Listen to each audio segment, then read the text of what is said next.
गांव की गली में बिरजू नाम का एक छोटा सा बच्चा रहता था। माता पिता खेत में मजदूरी करते थे। बहुत मुश्किल से घर का खर्चा चल पाता था। एक दिन बिरजू अपने घर के पास खेल रहा था। तभी उसे बांसुरी की आवाज़ सुनाई दी। किशन, ये बांसुरी की आवाज़ कहाँ से आ रही है? अरे वही बांसुरी वाला आया होगा। हर 2-4 दिन बाद आ जाता है गांव में बांसुरी बेचने। बिरजू भागकर उसकी ओर चल देता है जहाँ से आवाज़ आ रही थी। अरे खेल अधूरा छोड़कर कहाँ भाग रहा है? हारने से डर गया? बेटा, मुझसे तू कभी जीत नहीं सकता। रुक जा, अभी आ रहा हूँ। गली के दूसरे किनारे पर बिरजू को बांसुरी वाला दिख जाता है। एक बांस के ऊपर की और छोटी बड़ी कई बांसुरी बांध रखी थी। कोई सामने से बजती थी, कोई एक तरफ से। कितने की बांसुरी है? एक जवान सा आदमी, बहुत सुंदर नए नक्श। उसने मुस्कुराकर बिरजू की ओर देखा। ये सामने वाली 1 रुपए की और एक तरफ बजने वाली 2 रुपए की। ओह, लेकिन मेरे पास तो केवल 50 पैसे हैं। कोई बात नहीं, तू बांसुरी ले ले, बाकी पैसे कल दे देना। ठीक है भैया, एक सामने से बजने वाली बांसुरी दे दो। बांसुरी वाला उसके हाथ में एक सुंदर सी बांसुरी पकड़ा देता है। लेकिन भैया, इसे बजाते कैसे हैं? उसका 1 रुपया अलग से लगेगा। बिरजू बांसुरी को मुंह से फूंक मारने की कोशिश करता है, लेकिन वह उतनी अच्छी नहीं बजा पाता। इधर बांसुरी वाला बांसुरी से बहुत सुंदर आवाज़ से गाना सुना रहा था। भैया, आपने लगता है खराब बांसुरी दे दी। ये तो ढंग से बज ही नहीं रही। बांसुरी वाला उससे बांसुरी लेता है, फिर उसे पानी से धोकर बजाना शुरू कर देता है। बहुत सुंदर गीत बजता है। फिर बांसुरी को धोकर बिरजू को देते हुए कहता है, बांसुरी तो बढ़िया है, तुझे बजानी नहीं आती? सिखा दो ना भैया, आपका क्या जाएगा? मैं अपने दोस्तों को सिखा दूंगा, वो भी बांसुरी खरीदेंगे। ठीक है, लेकिन एक शर्त है। ये बांसुरी 2 रुपए की और दूसरी 3 रुपए की बताना। फ्री में सिखा रहा हूँ, कहीं तो फ़ायदा हो। बांसुरी वाला बिरजू को बांसुरी बजाना सिखाता है, लेकिन बिरजू से बज नहीं पाती। भैया, इसमें से गाना कैसे निकलेगा? अरे अभी गाना बजाना कहाँ से आएगा? रोज अभ्यास करोगे तब कहीं 15 दिन में निकलेगा गाना। चल अब जा, कल इसी समय आ जाना। बिरजू बांसुरी लेकर बजाने लगता है। कुछ ही देर में उसके मुंह में दर्द होने लगता है। फिर वह घर आ जाता है। शाम को खाना खाने के बाद वह अपने पिता को बांसुरी दिखाता है। बेटा, आज के बाद किसी से भी सामान उधार मत लेना। जितने पैसे अपने पास हो उसी में गुजारा करना चाहिए। कल जाकर उसे बाकी पैसे दे आना।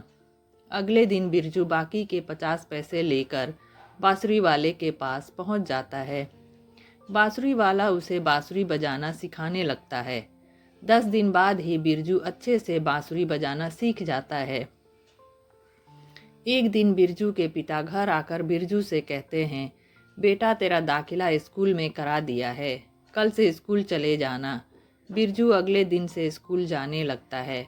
उसे स्कूल के गेट पर भी कभी कभी बांसुरी वाला दिख जाता था। बिरजू ने अपने सभी दोस्तों को बांसुरी बजाकर दिखाई और कहा कि बांसुरी वाले से बांसुरी खरीद लो, फिर मैं बजानी सिखा दूंगा। स्कूल के बहुत से बच्चों ने बांसुरी खरीद ली। कुछ को बिरजू ने और कुछ को बांसुरी वाले ने बांसुरी बजाना सिखा दिया। धीरे धीरे बिरजू स्कूल में पढ़ते पढ़ते बड़ा हो गया। एक दिन बिरजू ने घर आकर कहा, पिताजी, मुझे छात्रवृत्ति मिल गई। अब मैं शहर में जाकर कॉलेज में पढ़ूंगा। बिरजू का दाखिला मेडिकल कॉलेज में हो जाता है। बिरजू बहुत मेहनत से डॉक्टर बनने की पढ़ाई करने लगता है।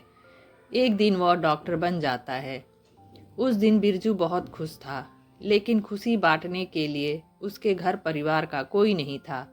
वह जल्दी से अपने हॉस्टल गया और वहां जाकर अपनी बांसुरी निकालकर बजाने लगा। जब भी वह गांव को याद करता, बांसुरी बजाने लगता। उसके बाद एक दिन वह गांव आया। उसके माता पिता बहुत बूढ़े हो गए थे। मैं नौकरी लगते ही आपको शहर ले जाऊंगा। अब आपको काम करने की कोई ज़रूरत नहीं है। माता पिता से मिलने के बाद बिरजू अपने दोस्तों से मिलता है। अरे वो बांसुरी वाला आ गया होगा, मैं उससे मिलकर आता हूँ। नहीं, वह तो कई सालों से यहाँ नहीं आया, पता नहीं कहाँ है। उसका कोई पता ठिकाना है तुम्हारे पास? किशन और दूसरे दोस्त मना कर देता है। बिरजू बहुत उदास हो जाता है। बांसुरी से एक प्रेम का रिश्ता बन गया था। अब बांसुरी वाले के साथ। कुछ दिन बाद बिरजू शहर आ जाता है। उसकी नौकरी शहर के एक अस्पताल में लग जाती है।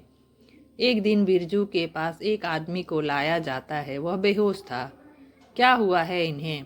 पता नहीं बाबा को क्या हो गया। कल रात को इनकी तबीयत खराब हो गई। बिरजू उनका चेकअप करता है, फिर कुछ टेस्ट और एक्सरे के लिए बोल देता है। सारी रिपोर्ट आने के बाद बिरजू उनके पास पहुंचता है। बाबा, आपको टीबी की शिकायत है, कोई नशा वगैरह करते हैं क्या? नहीं बेटा, ठीक है, अभी आप आराम कीजिए, 1 हफ्ते में छुट्टी मिल जाएगी। उसके बाद टाइम से दवाई खाना, 1 साल में ठीक हो जाओगे, लेकिन लापरवाही नहीं करना। बांसुरी बजा सकता हूँ क्या? तुम्हारे फेफड़े बहुत कमज़ोर है, बांसुरी कैसे? कहते कहते बिरजू रुक जाता है और गौर से देखता है तो ये तो बांसुरी वाला था। अरे बाबा तुम? डॉक्टर साहब, आप मुझे जानते हैं क्या? भूल गए आपने फ्री में बांसुरी सिखाई थी। मैं बिरजू। बांसुरी वाले की आंखों से टप टप आंसू बह रहे थे। चिंता मत करो, ठीक हो जाओगे। लगता है बांसुरी बजा बजा कर तुम्हारे फेफड़े कमज़ोर हो गए हैं। बांसुरी वाला बिरजू से मिलकर बहुत खुश होता है। अस्पताल में उसका इलाज होने लगता है। एक दिन बिरजू घर पर ही था, तभी फ़ोन आया। बिरजू अस्पताल गया तो देखा बांसुरी वाला मर चुका था। उसके हाथ में बांसुरी थी। इन्हें बांसुरी किसने दी?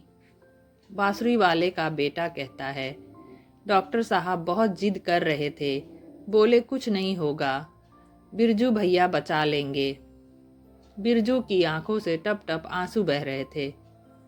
तो दोस्तों, यह दिल छू लेने वाली कहानी आपको कैसी लगी? अच्छी लगी हो तो बने रहिए मेरे इस चैनल के साथ। मिलते हैं कुछ और अच्छी अच्छी कहानियों के साथ। Thank for watching.